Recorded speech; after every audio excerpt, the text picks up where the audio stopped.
I'm James Robinson, and this is Multiverses. I'm in Venice for a few days, and I don't speak good Italian.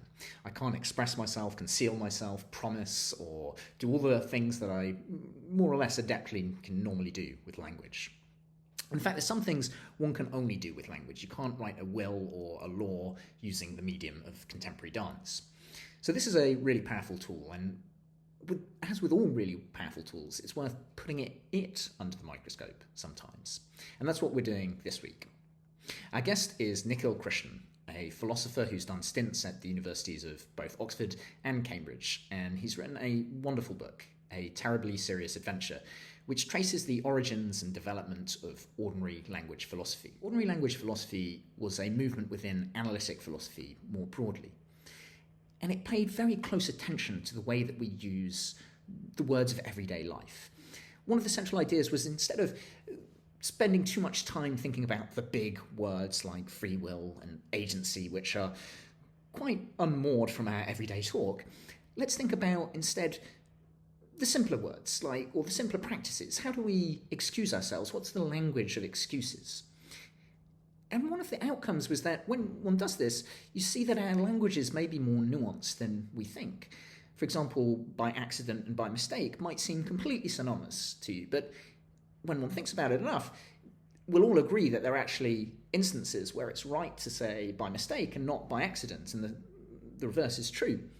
And we'll get into some examples of that in the podcast. But the upshot of this is, if our language is more nuanced than we might think, then perhaps the world is more nuanced than initially meets the eye. And actually, we already know this. It's buried within our language, and all we need to do is kind of uncover it. We have this wonderful mine of knowledge within us, but it takes some reflection to properly extract the minerals, extract the wonderful gold that's there. If you're watching this on YouTube, you might notice that the image quality is a little bit iffy later. I had some problems uploading the video. However, the images may be fuzzy, but I think the words are precise. So I hope you enjoy this as much as I did.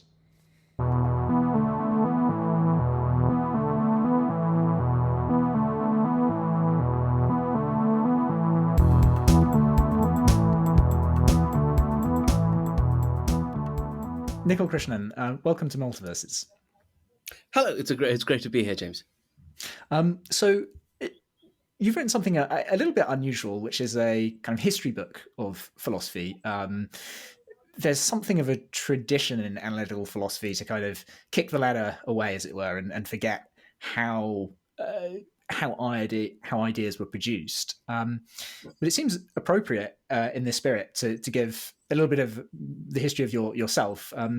Tell us, what was it that brought you to philosophy? Well, I came into philosophy more or less by accident, like I think a lot of people. There are people who have stories of lying awake at night from the age of 3, pondering over questions they subsequently discovered were philosophical ones. I don't think that was it for me at all. I think I started out just being interested in the humanities generally. Fiction, history, those are the things I remember being interested in as a child. And it was really through history that I discovered that there was a little bit of history called the history of ideas, or intellectual history. And I found that somehow more interesting than the sort of history that's about, why exactly did the First World War happen? And it was by beginning to read some of those texts, starting from Plato onwards, and I said, this is a lot of fun. And it was really a discovery to me when I realized that the thing that was being done in those texts was not something that was stuck in the past. People were still doing this. There were still philosophers. And it wasn't essential to being a philosopher that you were dead and in the past. So once I began at university, I think I went in there thinking I was going to do lots of social science, history. That was the kind of thing I was interested in. And then discovering that I was rather more interested in actually doing the thing that the philosophers were doing, rather than learning about all the other stuff around them. So I think that's what took me to the subject.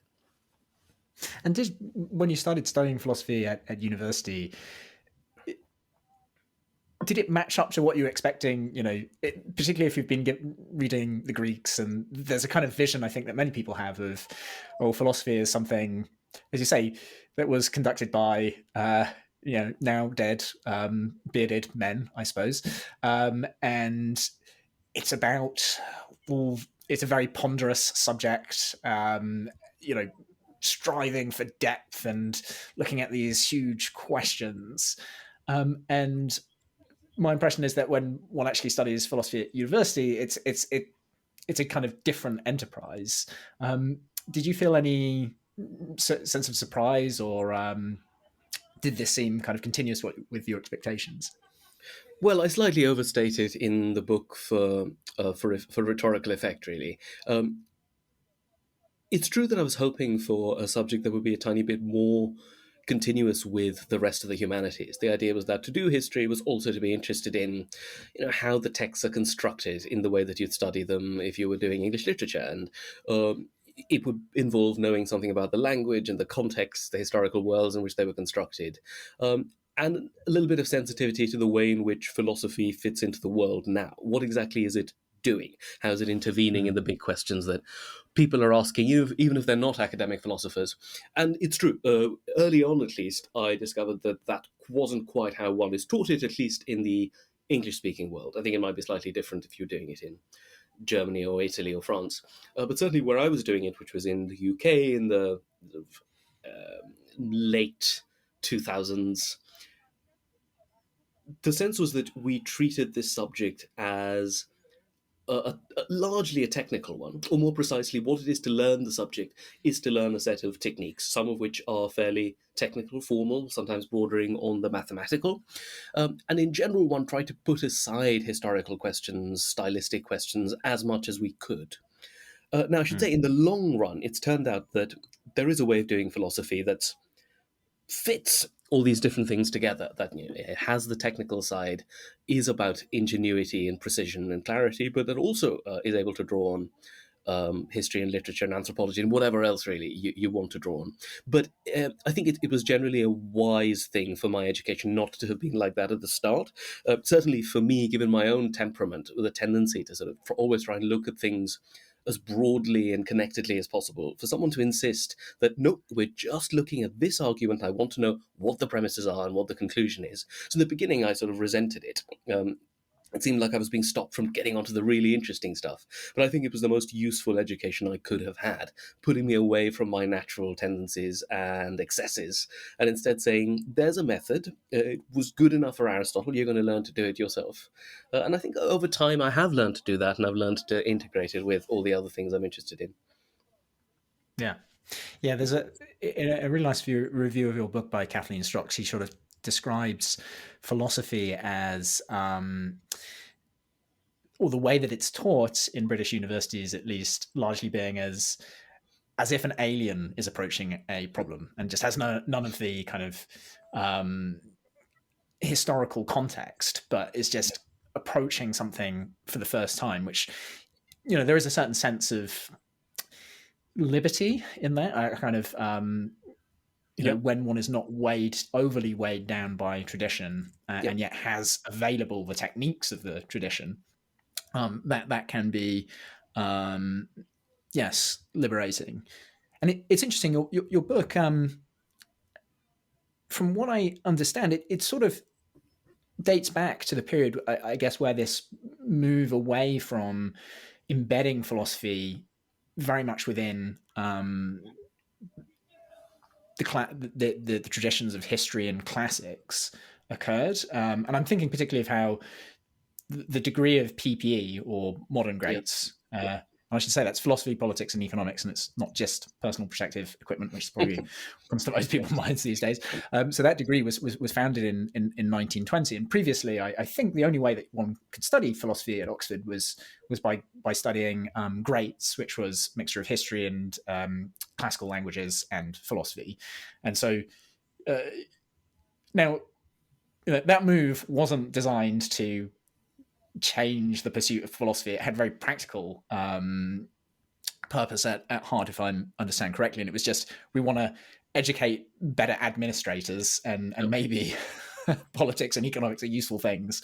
But yes, I don't know if that maybe I'm overstating the impact of the creation of PPE, but it does seem at least intriguing that it happened at this time, early on in the 20th century, when the tide, I think, was changing and philosophy was becoming sort of shedding some of its past, perhaps.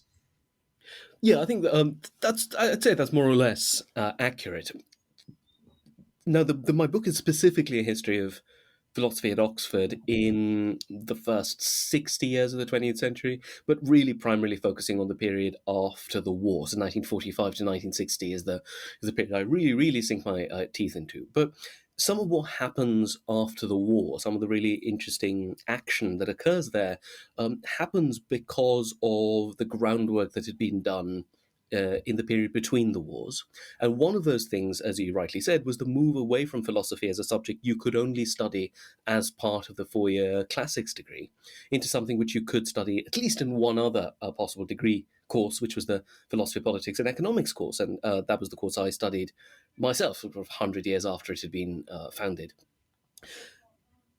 Now, in the immediate context of that decision, I think part of what was going on there uh, was really an anxiety, a quite legitimate anxiety, that this was a period when slowly but surely British society was becoming a little bit more democratic. The suffrage was expanding. Larger number of people wanted to go to university. And if you insisted that anyone who was interested in philosophy would have to do classics, that meant that you could really only select your students from the people who had already done Greek and Latin at school. And I mean, there was a much larger number of those back in the early 20th century than would be the case now. But even then, the numbers were declining, and there were people for whom it just seemed unfair. I mean, it doesn't seem true that you have to know the ancient languages as a condition of being able to do philosophy. For one thing, there are perfectly good translations of the works, and there's a great deal of philosophy that's not in ancient languages. I mean, philosophy has been carried on in languages other than Latin, and it's been done in French. It's happening in German, it's happening in Italian, and it's happening in English.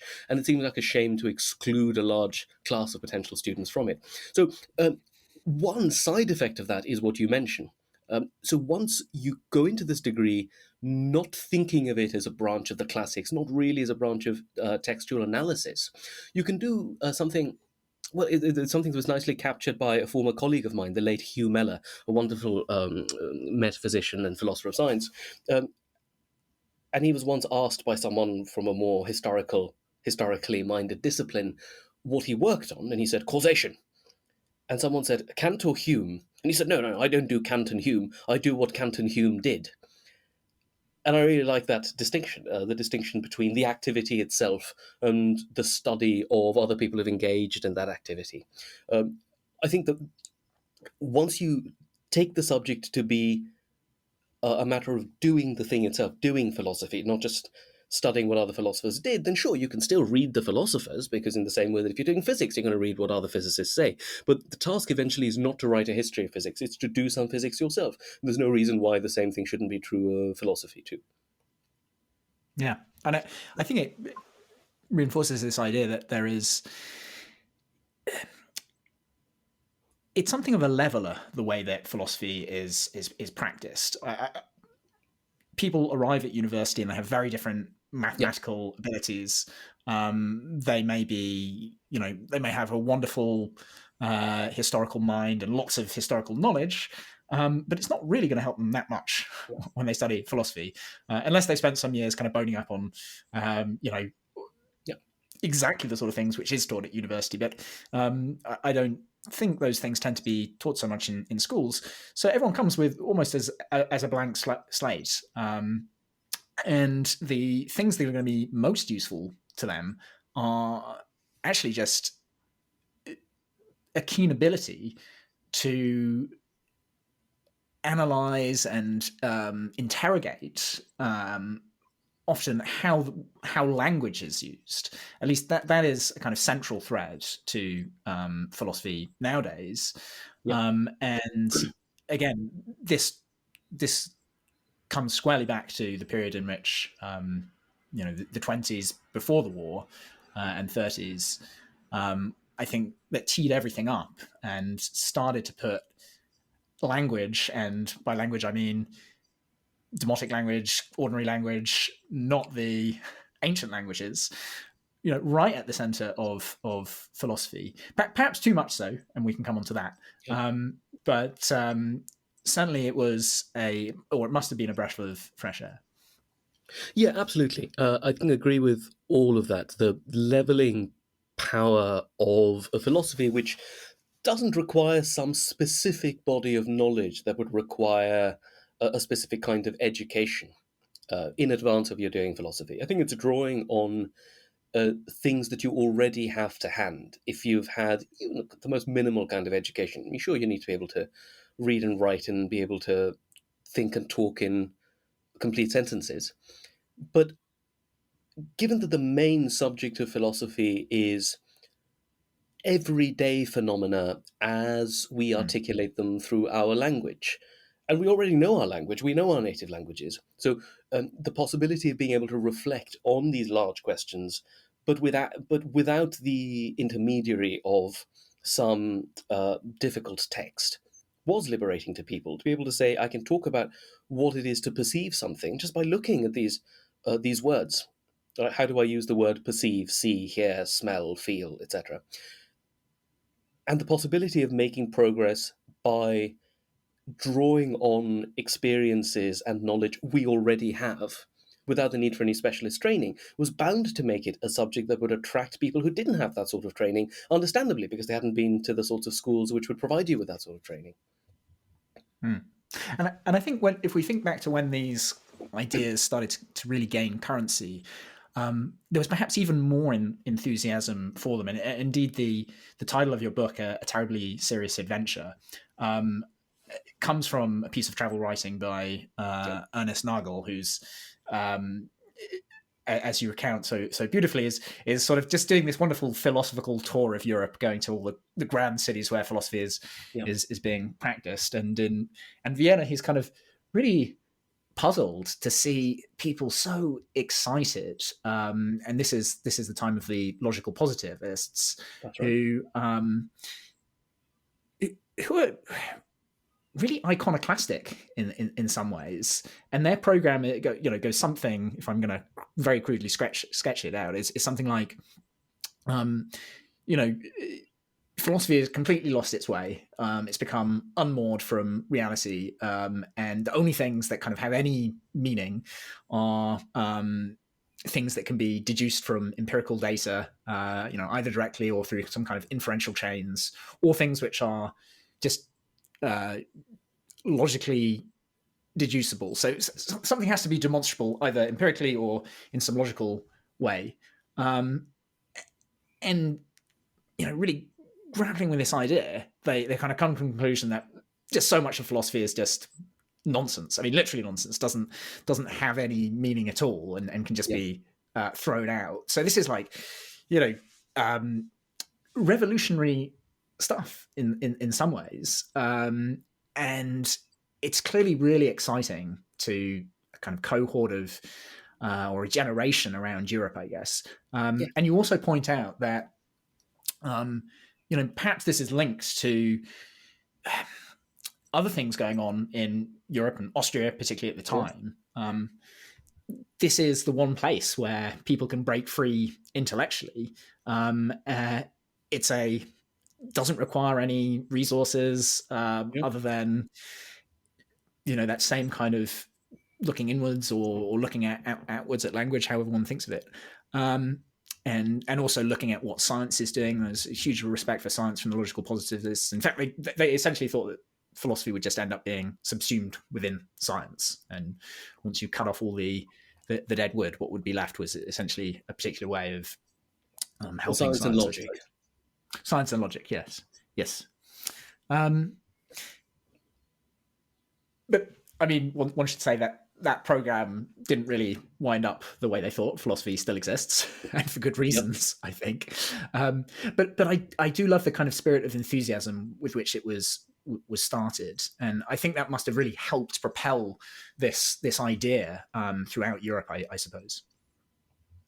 Yeah, I think that's right. the thing about the logical positivists, in addition to all the intellectual stimulation they certainly provided and the kinds of provocations they represented, one important thing about them is just how energetic they were at the logistics of making philosophy happen. There were other places in the world where philosophy usually happened in, someone gave a long lecture, someone wrote a long book. And what the positivists are doing is to say, let's experiment with our forms, both in the sense of the literary forms. Let's try and have lots of short papers rather than long books. And let's start organizing conferences. Let's start getting people moving across Europe, hanging out with each other, trying out their ideas in each other, sort of testing them, improving them. And that was an idea I suppose they would have got from the kind of form that science was beginning to take, in particular physics. So they're always organizing these enormous international congresses, as they'd call them. And then you'd be in Paris and there'd be British philosophers and Italian philosophers and German and Austrian philosophers that'd all be hanging out and sharing these ideas. And they'd all go out and they'd start publishing in journals. And they started new journals. Right? There was a journal that came out of Vienna itself, and then there was an English language journal called Analysis, which is founded in this period. And the main rule for getting published in Analysis is keep it short. And the hope is that by keeping it short, you can have lots of little snappy exchanges, little paper, little response, little paper, little response. And what you won't have is this, here's my big theory of the universe and how everything is connected to everything else. Rather, here's a little problem and here's my take on it. And someone says, no, that doesn't work. Here's a better view. And the hope was that philosophy would actually begin to make progress in a way that it hadn't made before, because every idea was articulated in terms of these enormous systems. It was very hard to compare ideas between systems because it seemed like everything depended on everything else within that system. And unless you really kind of got in there and mastered the entirety of Hegel's phenomenology or whatever, you had no chance of being able to assess any one of its claims. But the idea that we can now take philosophy as a series of little problems and puzzles and try to make progress on each one of them individually in the hope that eventually it will all come together nicely. But you didn't try and put them together at the start. The unity, the system was something that would emerge later on. Those are really interesting points. Yeah, so I that had never struck me, but that these kind of methods, both in terms of bringing lots of people together, somewhat in the science, as you say, of or the spirit of, as you say, of science, and one, of course, thinks of everything that was happening in quantum mechanics and what was going on in Copenhagen and the way that people were being brought together there by Bohr, for example. But it also comes to my mind, the French artistic movements, like the Dadaists and so on, who were also bringing together groups of people, coming up with like pamphlets and all these kind of different movements going on. Hard to know who was taking inspiration from whom, but maybe it was all part of the spirit of the age. And then, of course, this idea, as you say, of breaking philosophy down. So instead of these monolithic undertakings, trying to be precise and break off pieces and problems, which, clearly, I think both those aspects really do endure. Yeah. I mean, in some ways, they endure precisely because,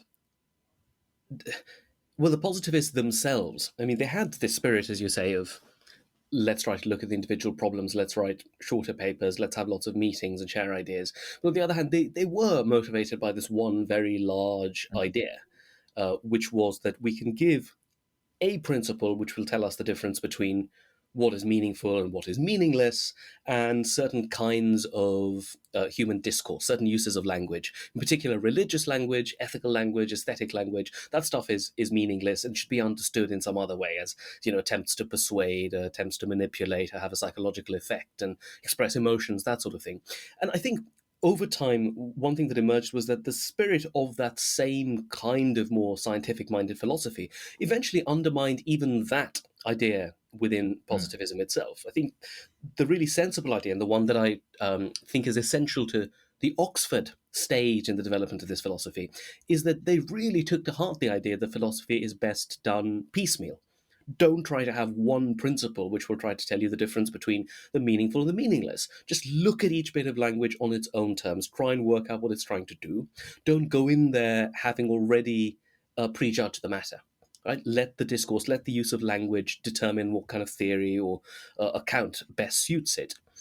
And so in that way, the spirit of positivism, the scientific spirit of, falsification, testing, verification, and so forth, you might think actually undermined what initially seemed like the essence of the positivist project. But in a way, it was, in a way, almost truer to the spirit of that project, that the spirit of the project was not really some thesis that they were trying to defend. It was rather a certain approach to how philosophy should be done and a way in which philosophy can learn something from the way in which sciences are done. Yeah, so I guess if one summarizes that, the grand thesis was something like, well, we can just knock off all this dead wood, Yeah. because it doesn't have any Yeah. sense attached to it. But then, of course, when one looks more carefully,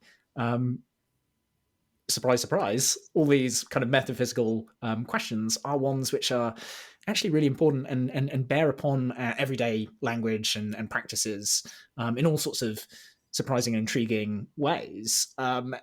And therefore, just cutting them off, just one lops off a huge part of, one is unable to explain in a certain sense the actual simple phenomena of life.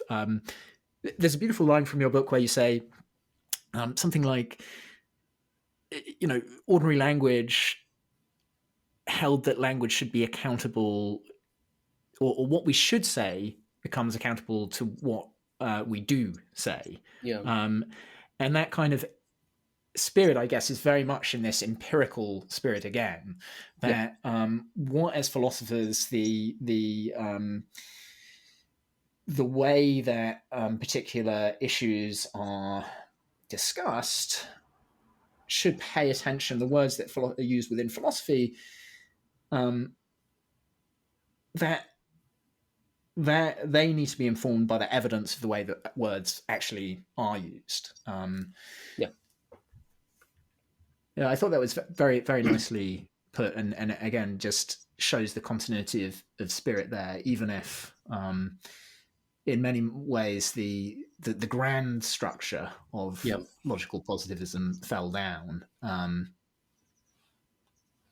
Its key insight that philosophy needs to move forward in a kind of scientific way lives on. Yeah. Perhaps tell us, how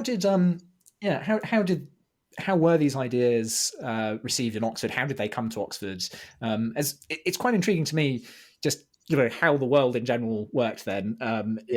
In some ways, it seemed quite slow for things to filter through. It wasn't that someone would go and post something on Twitter or X as it is now, and suddenly everyone would be debating it next day in Oxford. It was much more kind of word of mouth and missionaries being sent out and coming back, as it were. Yeah, that's right. And that's part of the excitement of writing history like this is tracing those connections. So one way in which ideas are transferred then is through the publication of journals. Now, journals are not a thing that have always existed, right? They had to be, that idea had to be invented. The idea of a certain kind of publication which comes out, I don't know, every few months at least, and which puts together relatively short pieces of work, which are then debated and discussed, and people write responses and responses to responses. I mean, that's something that really starts to emerge in the late 19th century. Before then, I mean, there are still venues for publication, but they tend to be slightly more generalist, learned periodicals, something like the Westminster Review. It's the kind of thing where John Stuart Mill, Thomas Carlyle, those kinds of grand Victorian figures, the places they would have published. But it's important that they are generalist venues. That's something a bit like, say, the London Review of Books would be today. They're perhaps a little bit more learned than that, but very much in that kind of vein. But a journal is something that requires slightly more a more specialist readership. You can count on them understanding certain words, certain terms of art. You can count on them to sit down and pay attention when you make a really, really complicated argument over the course of 15 pages. And you don't have to try to entertain them quite as much as you would when you were writing for the older style of publication. So these journals start to exist. There's one called Mind that's published out of Scotland. There's Analysis, which I briefly mentioned, which comes out in the 20s and 30s. There are a bunch of American journals at this point, including the Philosophical Review. And there's a journal called Erkenntnis, which is a journal that's published out of the positivist world in Vienna. So they're getting the information through there. Libraries then, like now, have subscriptions to these journals. But you mentioned missionaries as well. So some people actually go and travel to these cities, and they say, sure, I mean, we get a bit of an idea of what's going on through the journals, but the journals are always, a couple of days, a couple of years out of date. And so you really need to be there. That's why Ernest Nagel, the American philosopher you mentioned, travels to Cambridge and then Vienna and then to Prague to see what people are doing. And A.J. Ayres, this British philosopher who he's heard a little bit about interesting stuff happening in Vienna from his old tutor, Gilbert Ryle. And Gilbert Ryle says, yeah, why don't you go to Vienna? I know this guy called Moritz Schlick. I'll write you a letter of introduction. Go and hang out with him. He'll make sure you get some sort of visiting position at the university. You can go and attend lectures. You can improve your German. And Eyre does that. And he spends a little while there and he comes back and says, right, I'm really persuaded by this philosophy, but no one's really written about it in English. And he very luckily gets a contract from this trendy publisher called Victor Galanx. Which generally publishes kind of lefty books in this period, trendy lefty books, that's his kind of thing. And you say, oh, here's a young radical philosopher. I have no idea what he's on about in this nature of meaning and so forth, but some people seem to be really into it, so why don't we give him a contract and get him to write a book? And he does, and then as soon as he does, he's in Oxford at a period when there's a bunch of other philosophers of roughly the same age, in their mid to late 20s, and they all hang out in these kind of all-male bachelor rooms in one of the Oxford colleges, and they're going over each chapter line by line, coming up with objections, coming up with responses and counter-objections. So lots of the philosophy, on the one hand, it's happening in these public places, right? These large international congresses and journals, but some of it's happening in these more private settings. So basically you and your mates hang out and discuss what's just been published in a journal, and sometimes you publish what you come up with, sometimes you don't. Or rather, you think that saying it to your mates is a species of publication. I mean, you're making it public, right? You're not leaving it entirely private. So trying to reconstruct the history of what was said in these sorts of private-ish meetings is one of the enjoyable aspects of the research for the book. Trying to find little notes and minutes that someone had left behind and say, oh, that's what, then they discussed that idea, which eventually becomes that paper published 15 years later. Yeah, it is so fascinating, the book, to see the enterprise of philosophy in progress, as it were, and to understand just how important it is, these meeting groups. And there's just various different ones going on among different generations of philosophers. It seems like a new generation needs to have its space, and so they come up with their own meeting group, and they'll be having tea or maybe something a little bit stronger, depending on the hour of day. But all meeting and not in the spirit of, these aren't debates that they're having. They're discussions, they're conversations. And you put it so beautifully in the book that both disagreement and agreement are permitted. I mean, I'd put it the other way around. Both agreement and disagreement are permitted. The really remarkable there wasn't that disagreement was permitted. I think that you can take for granted. Exactly. It was that it was perfectly fine to agree as well. Exactly. And there was a hope that, they would come up with some kind of consensus. Perhaps we should mention one of the kind of central figures to emerge at this point, who I think was a bit of a thorn in the side of A.J. Ayre. Was as you mentioned, people would kind of start knocking holes in the arguments of the logical positivists as relayed by Ayre in his book, The Problem of Knowledge, I think. And one of the chief hole knockers, I can't remember I don't know if it's you who described him as such, or if it's just the name from the time. But I think it's a quotation from Isaiah Berlin describing him. He'd be watching these debates between J.L. Austin and A.J. Ayre, and he described Austin as the hole knocker. Yes, and Ayre is trying to patch up the wall, which as soon as it patched up, as J.L. Austin knocks in another dent. I should say as well, J.L. Austin is one of my favorite JLs. J.L. Borges, Jennifer Lopez, J.Lo, of course, and J.L. Austin. And very much a figure of the times, I guess both personally and philosophically. So very much a kind of English person of a certain class, one gets the impression that he was, somewhat straight laced, but also had a very keen sense of humor. Yeah. And it's very interesting to contrast him, of course, with Wittgenstein, very different character, even though both of them had this great respect for language, and pursuing their philosophy using ordinary language and both in ordinary language and using it as the kind of key data, I suppose, for it. But yeah, as we mentioned, in some ways, Austin really took on the positivist spirit of using, of being very scientific in his approach. But one does get the impression that poor Mr. Eyre was very frustrated by the fact that no wall could be constructed, because everything would just be dismantled, I suppose. That's right. I mean, one way of thinking about it is that it's the difference between two philosophical temperaments, isn't it? There's people who want a system that takes the whole universe and connects it and says, here's the essence of things. And there's the other people who think, well, the universe is really complicated and messy, and what we need is something equally messy to do justice to the messiness of reality itself. So they're not looking to unify things, and they're okay with not having a theory that connects everything. And so the knocking of holes then is an expression of that, let's just live with messiness kind of temperament. I mean, there's a famous line from someone else who attends these meetings in this period, Isaiah Berlin, who later on becomes a famous historian of ideas.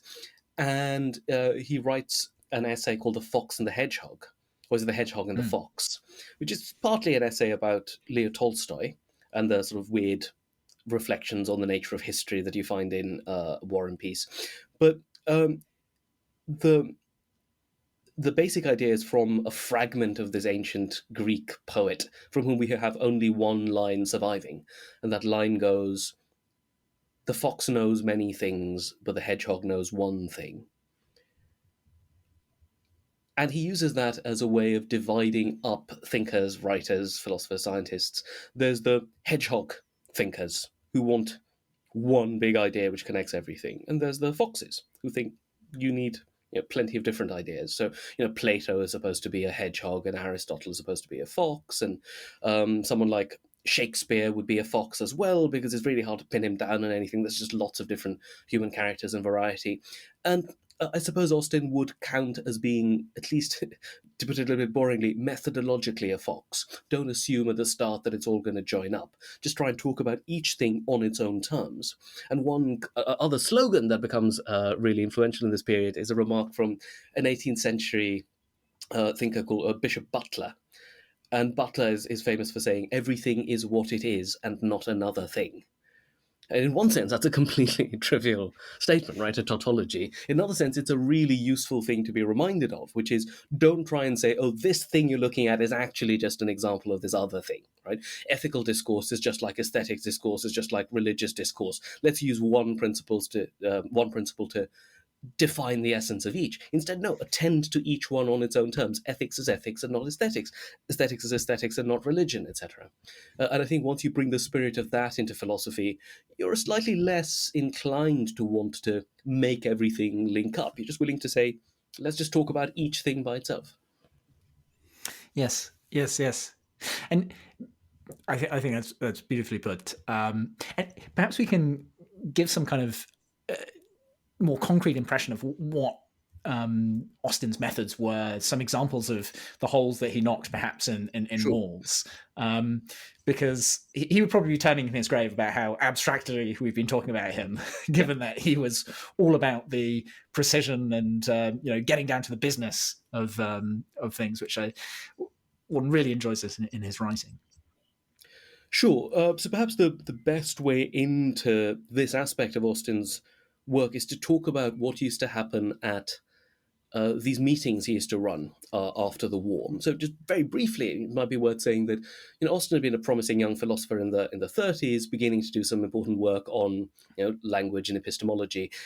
And then suddenly he gets called up for war service, and he spends most of the war doing intelligence work, reaching a quite senior level. And I strongly recommend a recent biography by Mark Rowe, his complete life of Austin, much more detailed than the portrait you get in my book, where he's a central figure in my book, but I didn't do anything like the level of intense archival work that Rowe's done. It's a really enjoyable account of his war work.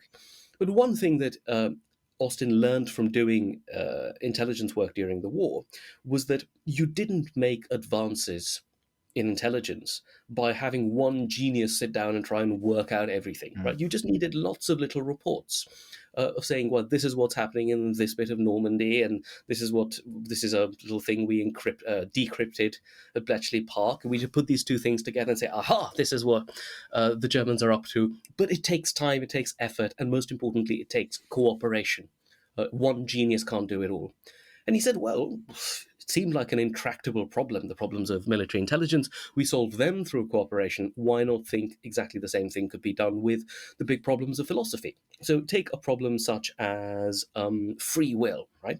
There's a way of thinking about this problem on which there's one single question, which is, what is free will and do we have it?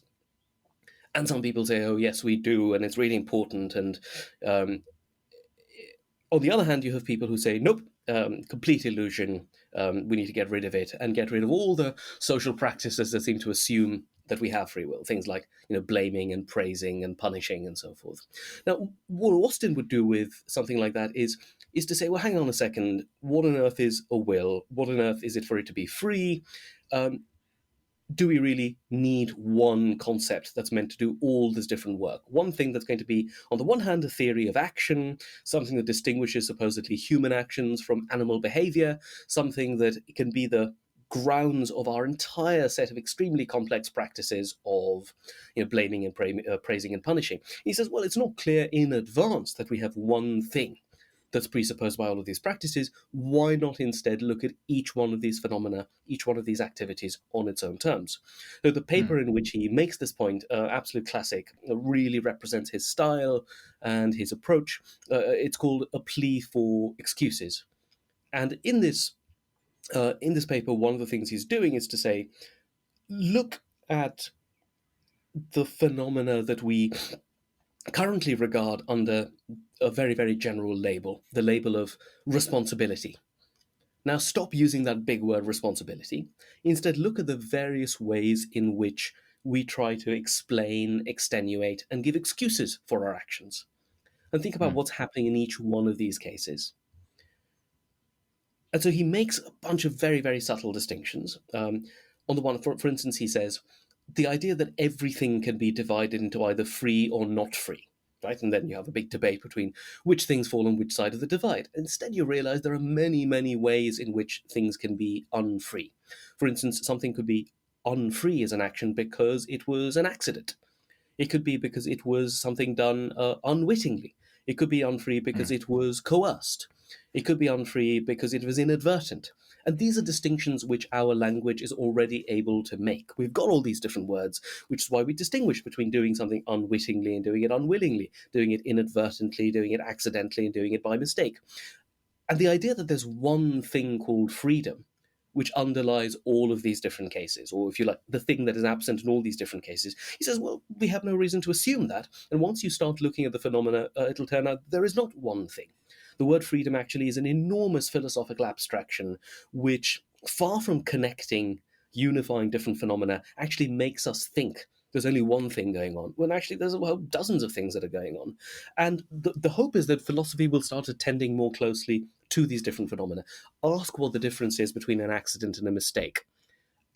And by trying to uncover the various ways in which our actions can get it wrong, something can be off about them, you'll understand everything there needs to be said about freedom. There will be no further question about this big abstraction called freedom left to ask anymore. So the word they'd often use there would be that we've not solved the problem of free will, we've dissolved it. We've turned it into dozens of different problems, and each one requires its own methods, its own approaches, and a different set of phenomena that we need to examine in order to dissolve them. But once we have reached that, in a way, we have addressed the thing we were worried about. It's just, it turns out that the one thing we thought we were worried about wasn't one thing after all.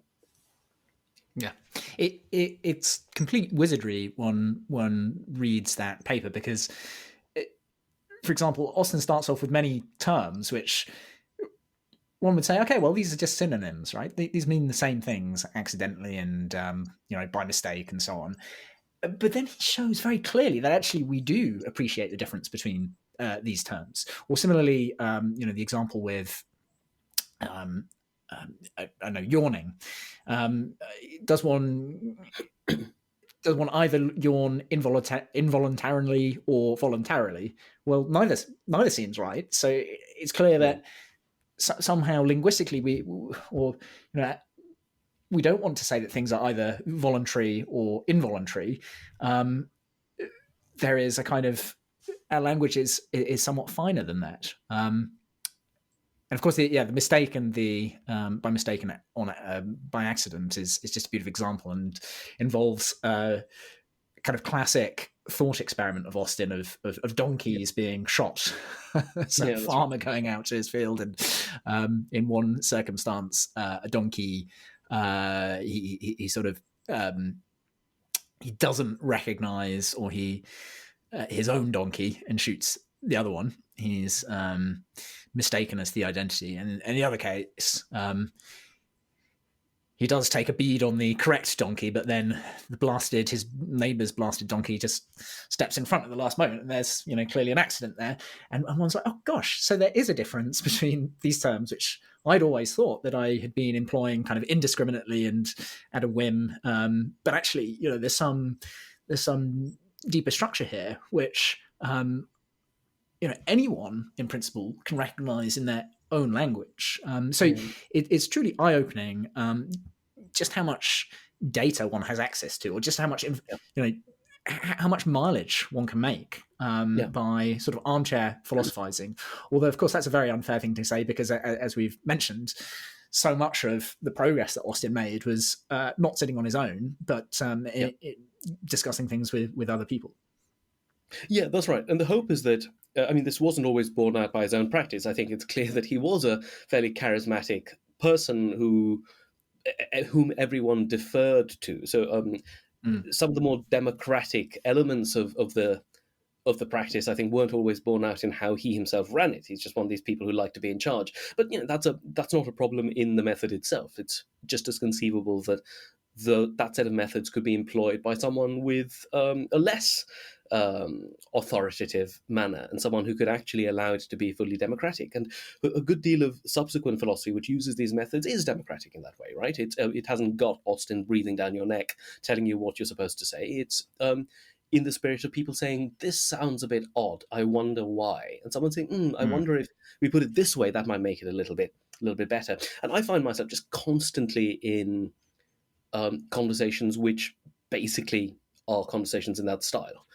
Not always in an academic setting. These things come out constantly. And I think having read some Austin, it means that I'm utterly fascinated with these little nuances of ordinary language usage. I mean, one of the remarks that one of the people who participated in these meetings of Austin, at one point he sort of just bursts out and he says how clever language is. And that really is something you start to feel. You realize, as you said, the way you put it was in terms of data, the amount of data to which we have access just by having learned a language, any language, is really staggering. The amount of stuff that's already in there, the number of distinctions that are already being made.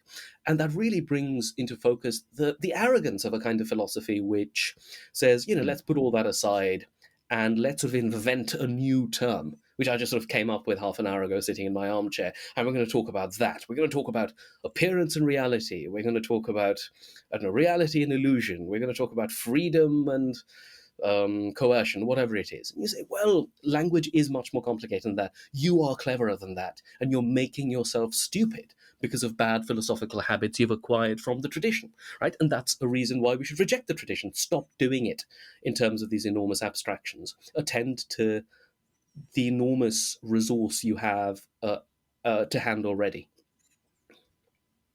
Yes, I completely agree. I do want to sort of I do want to say, though, one thing that's always I found a little disappointing is that no one has made that case at least to my knowledge, very clearly for why language is so powerful in this sense. And one gets hints of it in Austin's own work and words, where he says sort of something like, these concepts that have hung around over, so many generations have kind of, I don't know, I can't remember his terminology, but there's the sense that they've become battle hardened, or they're if they weren't useful, they wouldn't have hung around so much.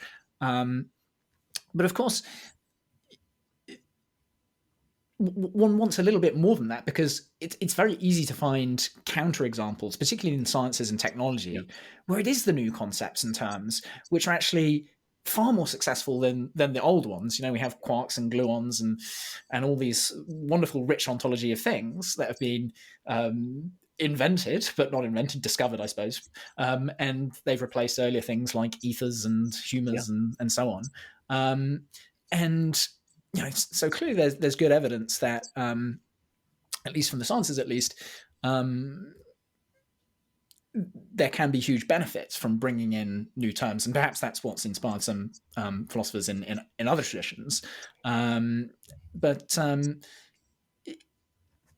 one final thing I will say is that I've talked to some linguists who are working on language evolution, and what that does show is that certainly grammar and the marvelous structural properties of language do emerge almost spontaneously as a series of symbols is passed through generations, in such a way that grammar will map onto the concepts of similarity that are kind of pre-linguistic and existing in the people. So, for example, you may have completely random words for photo, photographer, photography, that have bear no relation to each other at the beginning of one of these kind of language evolution experiments, and then just over time they will evolve to have some kind of similar structure. And so there seems to be that, perhaps there's something there which could be availed to make something of an argument for at least language mapping well onto the concepts that we have. But it's, again, I wish one could go somewhat further and really prove the worth of language beyond the fact that, oh wow, like these kind of exercises which Austin and others have performed are just so convincing, but perhaps the fact that they're convincing is just because they're all in language and we're still locked within that same structure, right? Sorry, I've laid a few things on the table. I think we can say a fair bit more than that. So it seems initially that, Austin himself, like other philosophers of his generations, really doesn't like talking about methods. He just wants to use them, right? He wants to do the thing, do the philosophy, rather than talk about what one is doing and doing it. So there's very little in the way of self-conscious reflection on the method being used, but every now and then you'll get a little obiter dictum, kind of passing remark, which is supposed to illuminate what's being done. And one phrase, a totally ugly phrase that Austin uses to describe what he's doing, is linguistic phenomenology. Very crudely, the idea is that you're not interested in the words themselves. Rather, you're interested in looking at reality in as subtle, perceptive, fine-grained a way as possible. And the hope is that the words will help you to do that. So having better words, more precise words, subtler, more nuanced words, will enable you to perceive something in the world, right? And there's later philosophers inspired by Austin who use analogies with things like art criticism, or even just something like wine tasting. Now, wine tasting is not a thing I do myself, but I gather that there is a whole vocabulary of how one talks about wine. And at the beginning you say, what on earth is to say that is summery, peaty, and a little bit apocalyptic, or whatever it is people say to describe a wine. But the people who really do this stuff clearly are getting something out of that language, right? That they're able to articulate something that was a note that was in the wine, that the language enabled them to perceive better. So the hope is that the same thing can be true of other phenomena. You think there's one undifferentiated mass of stuff. And someone says, no, look really closely. Don't you see that thing and that thing and that thing? So that's what I understand to be the point here. The point isn't to, let's make as many distinctions as we can. The point is that in making the distinction, we'll see something in the world itself that we weren't able to see before. And then you ask yourself, well, sure, we can always make as many distinctions as we like. Not all of them matter equally. And indeed, one thing that the development of science tells us is that a lot of good science happens because, we thought there was hydrogen and there was helium and there was neon, there was argon. But it turns out that understanding something about the structure of atoms would connect together all these different elements, say this is what's going on, right? It's to do with atomic number, which is definitely not a term of ordinary language. And we don't say proton and neutron. That's a word that emerges from within science. So the question has to be, well, fine, science comes up with one of these words, but that's when the test begins. Do people actually go on to use that word? Right? We know through history there have been abandoned scientific theories which came up with interesting terms. There are these kind of pseudosciences like phrenology, which claim to be able to explain human psychology and behavior by looking at bumps on skulls. And it turned out that stuff was completely meaningless. But of course, along the way, it came up with a great many subtle distinctions and varieties of skulls. They didn't survive. No one's interested in phrenology anymore, and quite rightly. It turned out that it just didn't do what you wanted a genuine science to do. Now, I think science is, in many important ways, a special case. I think we should expect science to tell us things that are counterintuitive, that don't map onto how we ordinarily think of the world, because a lot of what science deals with are not the stuff of everyday life.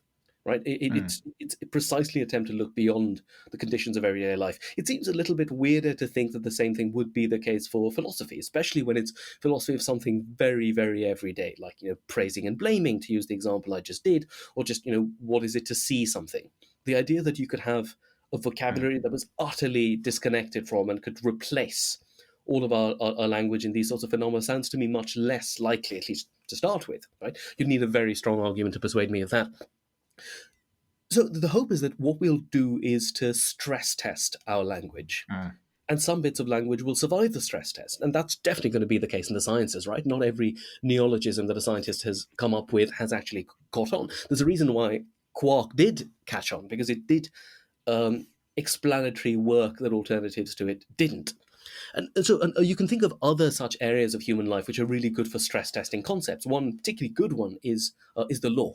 That a lot of the law, lots of people kind of think of the law as being, there's this book which has all the laws in it. But of course, it's very unusual for law, certainly in the kind of common law world. Really, the way in which law develops is by saying, here's a principle we got from this one particular case, but we tried to apply it to another case and it didn't quite fit. So we sort of modify it a bit. We make another distinction. And so it goes. So over time, you'll find that if there are certain terms which are appearing in quite a lot of laws, in statutes or in case law, it's because that language was found to be especially useful as a way of drawing attention to the phenomena, right? So even when, say, I don't know, Supreme Court justice is faced with a question like, are gig economy workers employees or not?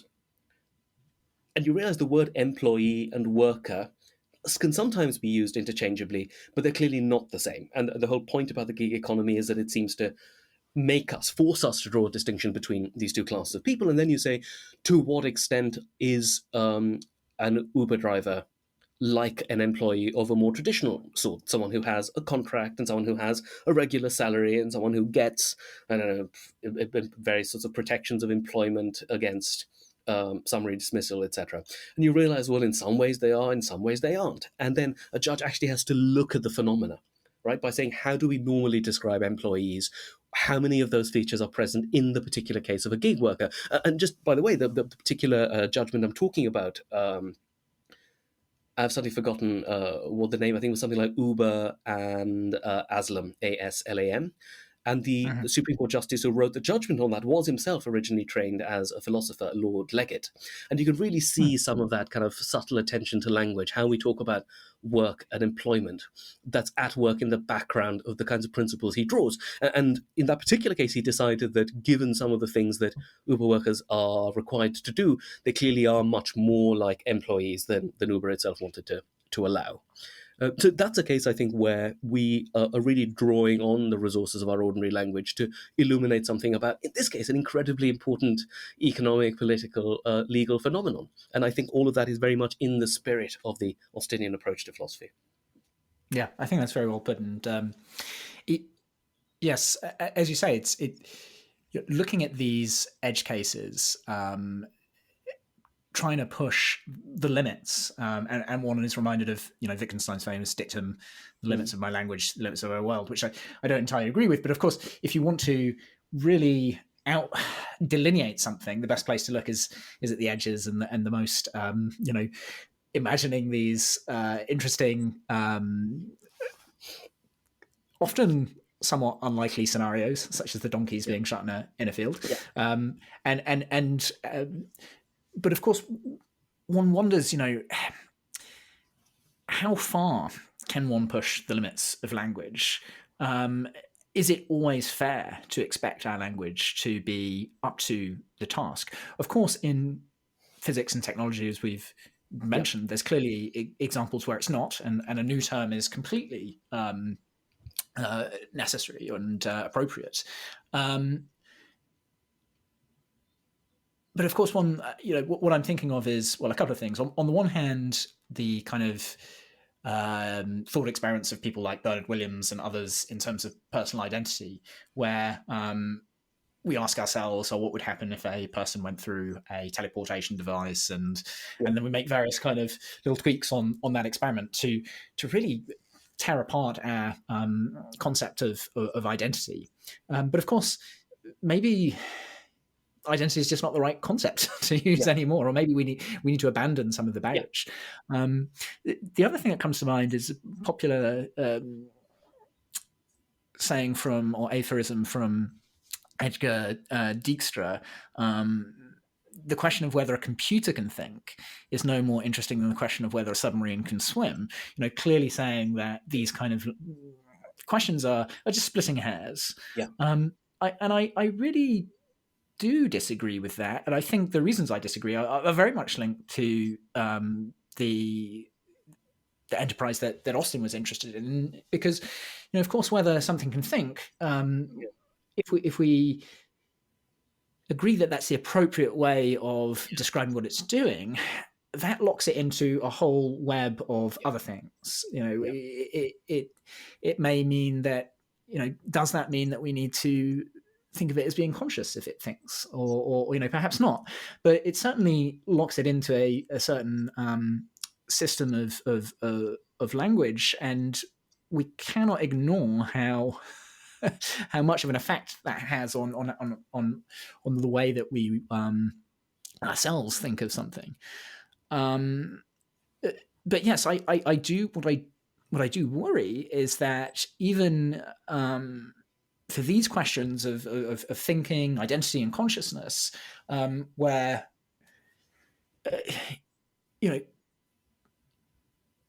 there is a tension between wanting to employ these terms, which have stood us so well in the past, but then there is the possibility that things are so, there will be such a radical change in the way that things are that they may no longer continue to serve their purpose. I think that's going to be right for something like thinking. It may just be that we thought there was one thing here called thinking, and either machines do it or they don't. But it turns out really what we need is an idea, a bit of terminology that allows us to see that these kinds of things come on a spectrum. There are degrees to which something counts as a thought. And that initially seems a bit weird. Either something is or isn't thinking seems to be our initial assumption, but maybe that's not one that's justified once you really think about the phenomena. And once you do think about the phenomena, you realize, well, it turns out it isn't a new problem that's revealed by reflecting on robots and AIs. Maybe this is a problem we already had with animals, right? Do animals think? Me, sort of yes, sort of no. Maybe the problem is in thinking that the whole question has to be asked in terms of the word thinking. And again, the Austinian moral is really useful here. Why are we so invested in that word? Maybe there's a way of describing all the things animals can do and all the things that AI can do, and some of them will be pretty much identical to the things that are involved in human thought. Some of them won't be. We can just talk about what they can and can't do, and maybe that'll be all there is to say. And the further question of whether thinking is a notion we need to apply many more, maybe one we have to give up, right? So the question, going back to your very helpful analogy there, can submarines swim? It seems like it's equally okay to say yes or no, and in a way it kind of feels weird whatever you do say in that case, right? Because on the one hand you think swimming is just moving in water, then well, yeah, of course they do. If on the other hand you think swimming involves the movement of limbs, either hands and legs or flippers or fins, then it doesn't seem that submarines have got those, certainly not literally. But then you ask yourself, why do we need to make this distinction? What is it doing for us? What's the purpose of drawing it in the first place? And initially you say, well, I can't think of any human context in which you need to make that distinction.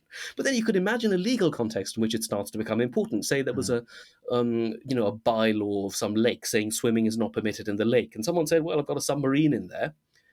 And you say, well, on the one hand, it seems that the question is about whether they're swimming in the lake or not. But maybe what the submarine forces you to think about is not do they swim or not, but rather what was the purpose of the prohibition on swimming, right? So maybe it was that, and it was worries about privacy. Maybe it was concerns about effects on marine life. Maybe it was about hygiene. I mean, it could be any number of things. So what you're then forced to do is to ask, well, if it was about privacy, then clearly the submarine is violating the privacy of, I don't know, those landowners or water owners. And so it should come under the same prohibition. So in one way, you kind of have answered the question. You're saying they do swim, but what you're saying is they count as doing the same sort of thing as swimming would be doing. So sure, in a sense, they're not swimming, but there's a reason why you should still include them within the scope of this prohibition. So really, the spirit I'm doing here is going a little bit beyond Austin. It's going to a wider tradition of pragmatism, where you think about language not in terms of does it represent the world correctly, but rather does it do the thing we need it to do? And what that forces you to ask yourself is, what do we need it to do? What are the expectations we have of this bit of language? And a great deal of legal language, technological language, scientific language develops because it turns out we have a need that is not adequately satisfied by our existing language. And that's the point at which the new development happens. It's sort of the new language starts making room for itself. It just sort of tears apart the old distinctions and makes new ones. And when you get a good distinction in technology or science which does that, you'll find that it does then survive the Darwinian test that Austin himself has imposed. It will survive the test of time until we get a new technology, and maybe we'll need new language for that. Yes. Kind of continuing on with the theme of large language models and machines that may or may not think. I'm mindful of the title of Austin's book, How to Do Things with Words, and one of his kind of great contributions, other than the, I suppose, kind of just series of techniques that and the method that he really pioneered, popularized. I'm not sure the best way of terming it, but his kind of theory of speech acts, which is really, I suppose, just one very key insight that in uttering something, we can be doing more than one thing at once. And so, the arrangements of our words aren't just arrangements; they can actually do things. They can perform acts. We can name a ship, we can make a bet, we can promise each other things and threaten each other, and these are not just arrangements. They come with some kind of change in the world, really. And yes, one thing that really strikes me about LLMs at the moment is the extent to which they just manipulate symbols and move them around. Um, my impression is that that is the correct way of thinking about them, and they can't place a bet, they can't promise, threaten, and so on. Although that might look like they're threatening you if they've been badly programmed, but at some point, perhaps they will be linked up to particular agencies and abilities that would allow them to go beyond just manipulation of words, and then we will end up in a place where, for example, I don't know, a machine could bid at auction for one, right? And their action of saying I don't know, 65 or whatever the number is not just an arrangement of words in a certain sense, but we would, at least again in our ordinary language, we would think of it as placing a bid. And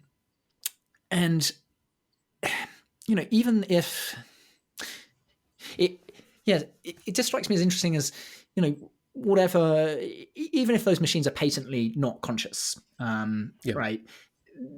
The fact that we would be compelled, I think, any sensible person would say, oh, that robot just placed a bid for you. We'd be compelled to use some of the language which has this baggage of intentionality, even if we don't regard the machine as having intentions. And yes, I just don't know the right approach here. Right? I have a few things. Since you've mentioned intentions in particular, it might be useful to bring in another philosopher who is kind of the philosopher of intention, someone called Elizabeth Anscombe. She and Austin kind of loathed each other personally. But I mean, one of the things I try and do in my book is to show that these people who personally disliked each other were actually basically onto the same insight, and for reasons of personal animosity never quite saw just how much of an intellectual affinity there was. So Elizabeth Anscombe was a student of Wittgenstein's, and she returned to Oxford after the war. She taught there for 20 years, and one of the early bits of writing she publishes in the late 1950s is a little monograph called Intention. Right? And there, one of the things I think she very usefully does is to try to wean us off a very natural and tempting way of thinking about what an intention is, right? By thinking about it as a certain kind of conscious mental state, which is kind of private to your mind. So you kind of know what you intend to do. It's something that's inside the private theatre of your mind, and then, of course, you could reveal your intention through your actions or by saying what you intend to do, etc. But ultimately, it's a thing that's going on, in some metaphorical sense, inside your head.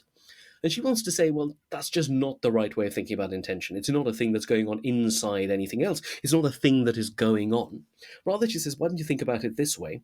Think about words like intentional, intentionality, intentionally, and think about them as a form of description of actions. And when you bring actions under that description, that tells you a little bit about how you are thinking about that action. So stop looking for a thing called an intention. You can sort of look inside a brain and find this one state that's going to be the intention. She thinks you don't need to do that. And you probably shouldn't do that anyway. So here's some examples she uses, right? She asks ourselves, think about how we describe animal movements. I think in thinking about things like AIs, it's always a good idea to think about non-human animals. I think it'd be really illuminating because on the one hand, we're still talking about a creature with some level of consciousness, but not a human level of consciousness. So it helps us to separate our ideas about consciousness from our ideas about what's distinctively human. So she says, observe a cat stalking a bird. And observe a cat kind of trying to fall on its feet and sort of tripping. Now, it seems clear that one of those two things is something the cat is doing intentionally, and the other is a thing that it isn't, or the cat slipping. So it seems like the language of intention is one we can perfectly well ascribe to at least non-human animals, right? But then you ask ourselves, well, how many intentions can we ascribe to the animal, right? So now take a dog that's digging the garden, and you can ask yourself, why is the dog digging in the garden? And you say, because it's burying the bone. Yeah, that's a thing we know dogs do. So there's no mystery at all. And there's nothing particularly controversial about saying that in digging the hole, the dog is trying to bury the bone, right? But suppose you then say, oh, in digging the hole, the dog is trying to bury the bone so it can return to it next Tuesday. That seems much less likely, right? We just don't think that animals are capable of that further thought. So it looks like the very notion of an intention is not either you have one or you don't. It seems like the concept is already a bit messy, in that it includes things like, in doing one thing, you were trying to do something else. And that's clearly something that can be the case for animals. And I suspect it could be true of a machine. But there's now the further question of whether... So in raising my hand at the auction, I thereby committed myself to paying a certain amount of money. Right? That's kind of what a bid is, right? To bid on something just means if there are no higher bids, then you've got to pay up.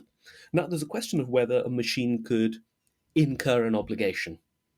And that seems a bit trickier now. So now this kind of process of reflection makes you do is to think of what has to be the case about something or someone such that they could incur obligations. Right now, in this particular case, actually, it seems like maybe what we could say is what's going to happen is that once the machine has made that noise, 65, and it turns out no one said anything higher, what will happen is that it puts into motion a chain which will mean a certain amount of money is deducted from a certain bank account, right? And there might be certain legal principles which say that you can't now stop that, in the same way that would happen in a case where we're talking about a human being and that person's obligations. Now, what we're doing here is clearly slightly stretching at the boundaries of what words like bidding, promising, intending, being obligated, and so forth are doing. But again, in that kind of pragmatist spirit I introduced earlier, we ask ourselves, what are these concepts for? Don't first say, we've got these concepts, now do they apply? Ask ourselves what the concepts were doing for us in the first place. And you can think of very good reasons why we might want a system where a machine is in a position to put in a bid. Right? It'll just mean something slightly different. It doesn't mean, the machine should be ashamed of itself if it doesn't pay up afterwards. That whole language of shame and guilt and so forth isn't going to apply to the machine. But the idea that there are now legal restrictions on whether the money is allowed to stay in the bank account or not, that seems to me to be entirely meaningful here. So again, we're doing the Austinian thing. We're taking one concept and showing that actually it's covering a quite wide range of phenomena, and what the situation makes us do is to draw those distinctions. Once we have drawn them, we don't have to worry so much about whether that was really a bid or not, right? We could just say that all the consequences of making a bid will happen in the case where the machine makes those noises.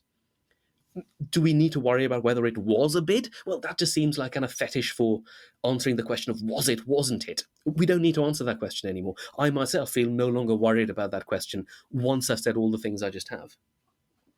Yeah, I think that's a wonderful example of the method in action. Yeah, and it does. Yes, well, in some ways, it's to say, well, things are more complicated, right? And our language is actually up to the task. We do use it in very subtle ways, and perhaps where we run into error is we latch on to some of the most controversial big terms: consciousness, free will. And we immediately want a question to, well, is it, isn't it, right? And maybe the answer is, well, those things are actually, let's think of some of the more common words that we are on stronger footing with. So, for consciousness, one might think instead of, thinking, reasoning, saying, even asking, what are all the verbs that one associate with this? And perhaps some of them will apply to machines and some won't, and the ones that do may apply in certain situations and not others. And perhaps there's maybe a better word that we can use. But it really shows how applicable this way of doing things, this way of philosophizing is to this day. I have many more things we could talk about, but perhaps we can, I don't know, well, maybe we can finish with something a little bit fun. I've talked previously with Simon Critchley, who's from sort of straddles, I guess, the Analytic and Continental traditions. And maybe it would be fun just to I don't know, contrast these two and lament the fact that perhaps they were moving apart. So the continental tradition, one might think of Sartre and the French philosophers of that time, phenomenologists, and also some Germans like Heidegger and Husserl and so on, a bit earlier. There's a beautiful quote that you have from Iris Murdoch in your book, where she says she's describing a book by Gilbert Ryle, actually very much on the topic we were just discussing, where Gilbert Ryle is trying to, it's called The Concept of Mind, and he's trying to dismantle a bit of a straw man Cartesian view of the world where things are either conscious or not. And he's trying to say, well, look, if we pay careful attention to our categories, we'll just see that this is a problem that kind of just dissolves. But his book is rather quaint in some ways. And she says the concept of mind evokes a world in which people play cricket, cook cakes, make simple decisions, remember their childhood, go to the circus, not the world where they commit sins, fall in love, say prayers, or join the Communist Party. And so, what is imagining on the one hand, Gilbert Ryle, in tweeds with elbow patches and a pipe, which I think is not an unfair description of him. And on the other hand, the French philosophers in leather jackets with Gauloise cigarettes. Discuss.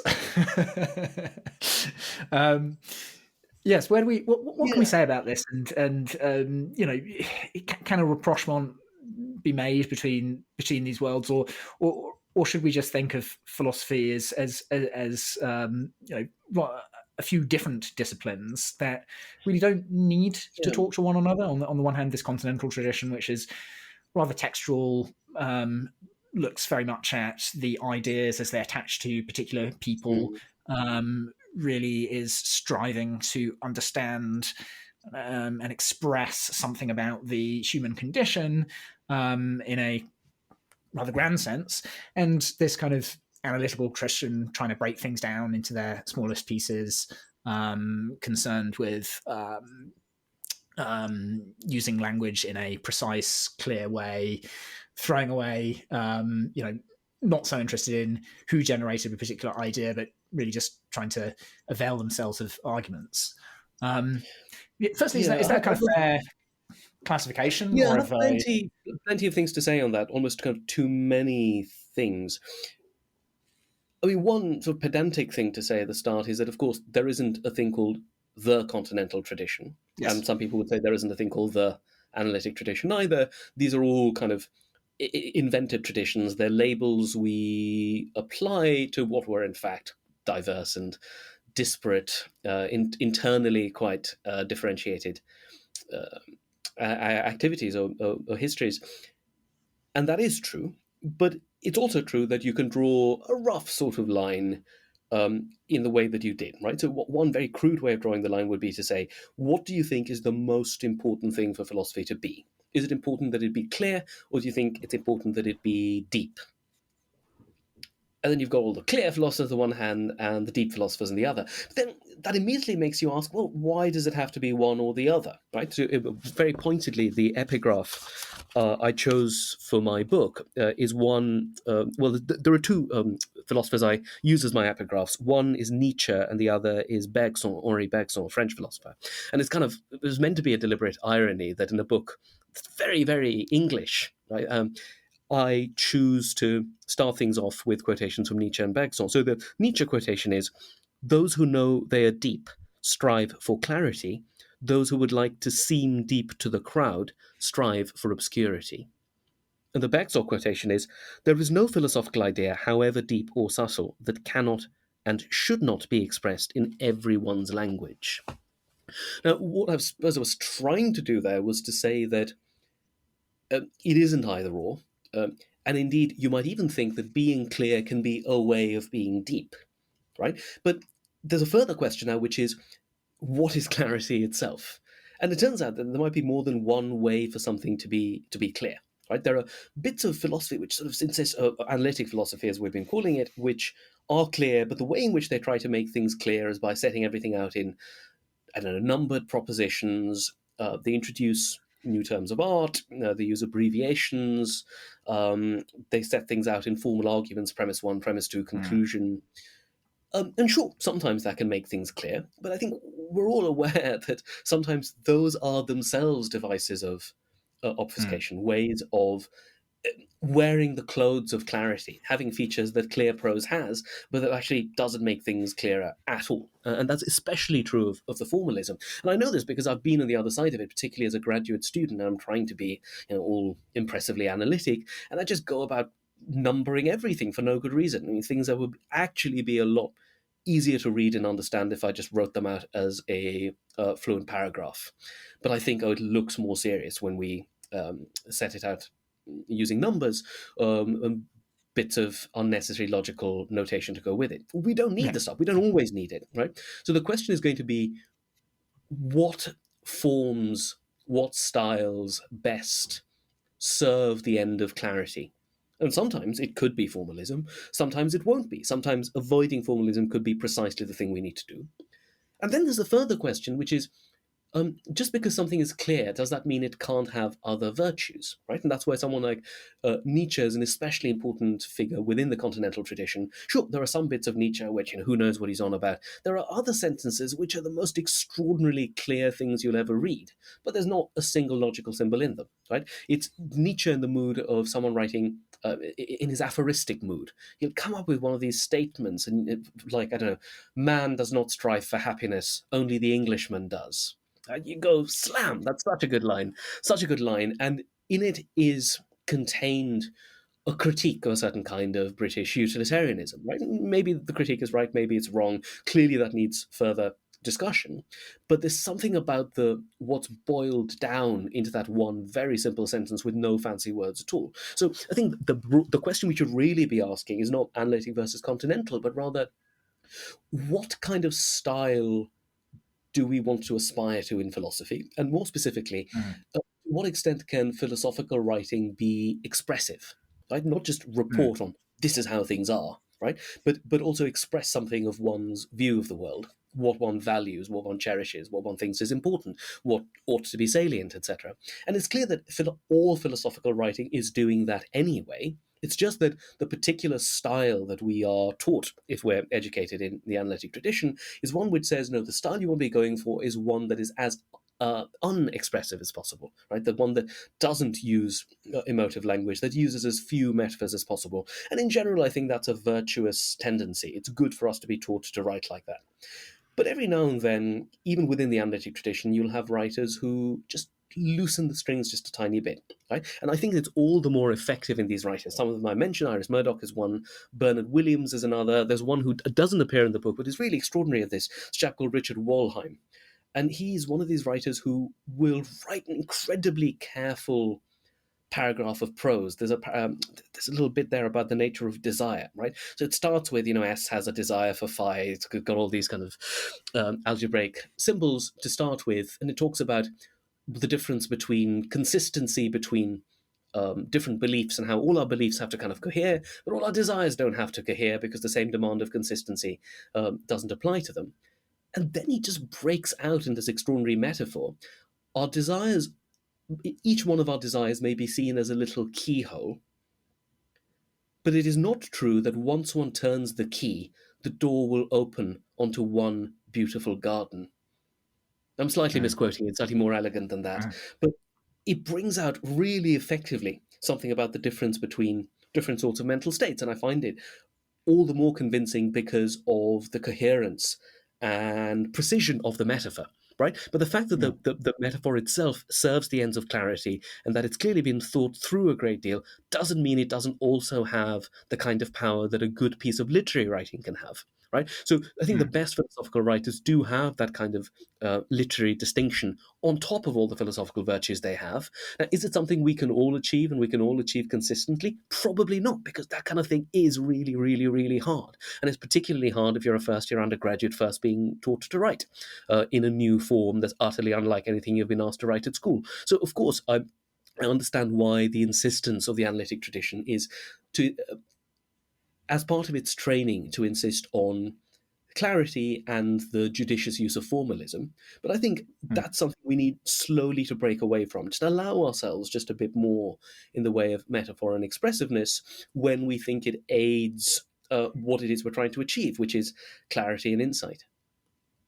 Yeah, I think that's very nicely put. I would agree that I think one of the virtues of analytic philosophy is, well, these lovely examples and illustrations that are used that often are just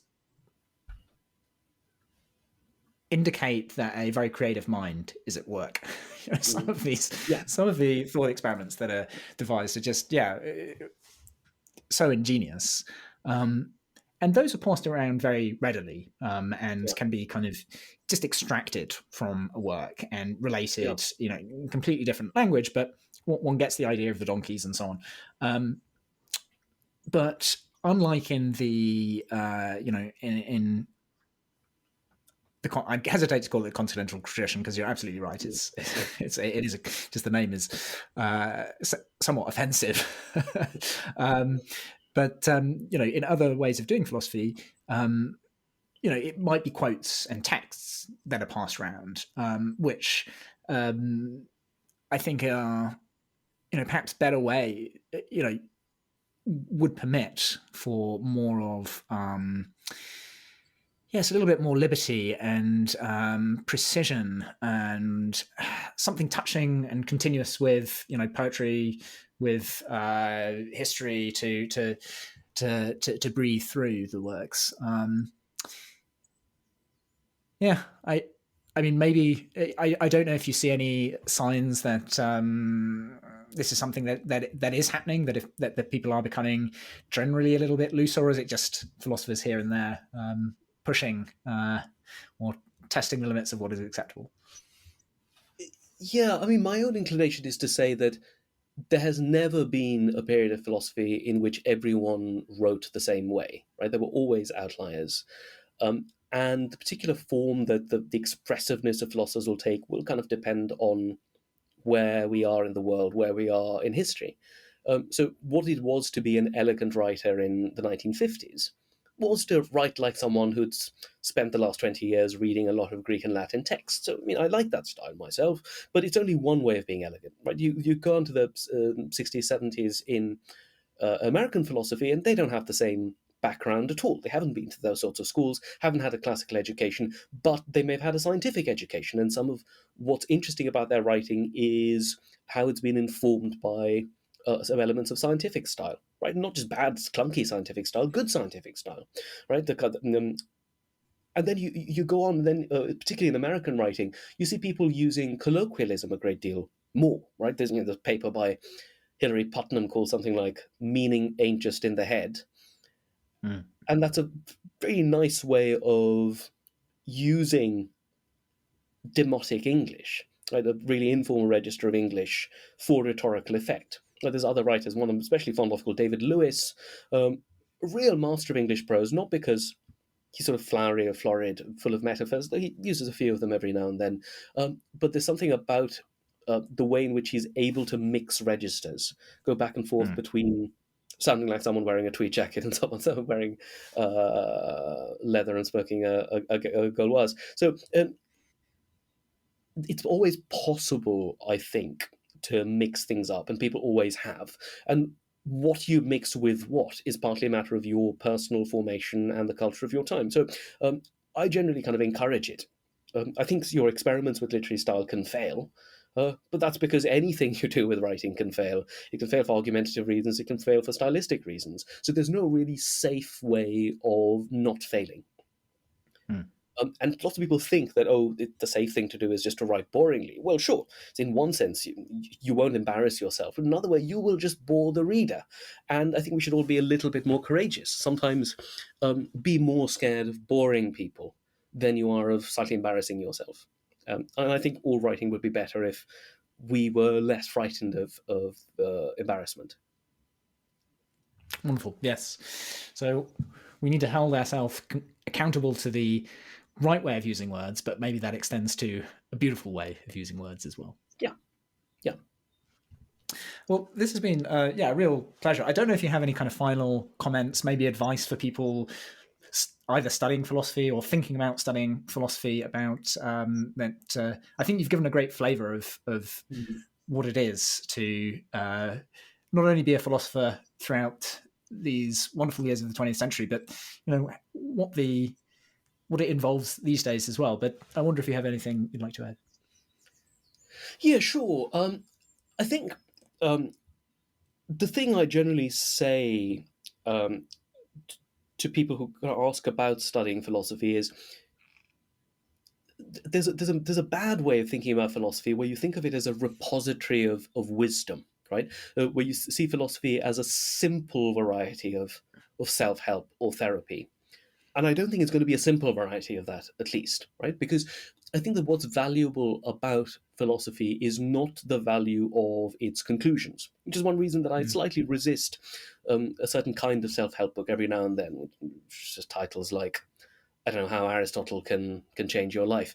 I kind of want to say, it's not that he can't change your life. He absolutely can. He changed mine. But the way in which he changes lives is by involving you in an activity. And that's the thing that helps. It's a bit like, maybe people do this more than they used to, but the difference between playing the video game yourself and watching someone else playing it. I mean, sure, it's a thing you can, or perhaps more to the point, watching someone on YouTube doing a workout and doing the workout yourself. I think the really valuable thing comes with philosophy, as with all these other examples, is from doing it yourself. And sure, you can do it well, you can do it badly, and it takes a while before you're in a position to do it well. But that's the thing that's really valuable. Really try and make the question your own and try to answer it yourself. And when you read texts and read works of philosophy, what you're looking for in them is a spur to your own thoughts. You're not looking at them as putting down some set of truths, which you can now sort of take on without really understanding how they got there. I think that's almost worse than useless. To treat the results of philosophy as the thing that's most important about them. For a person intending to study it, I think it will make you better, not because it will tell you the truth about the universe, but it'll make you better at pursuing it for yourself. So I think what we want really is a sense of philosophy as something one does, and that's something which essentially can't be written down. It's something that only you can do for yourself. Wonderful. Thank you so much, Nikhil. This has been a real treat. Yes. And that's great. Thank you very much for having me, James.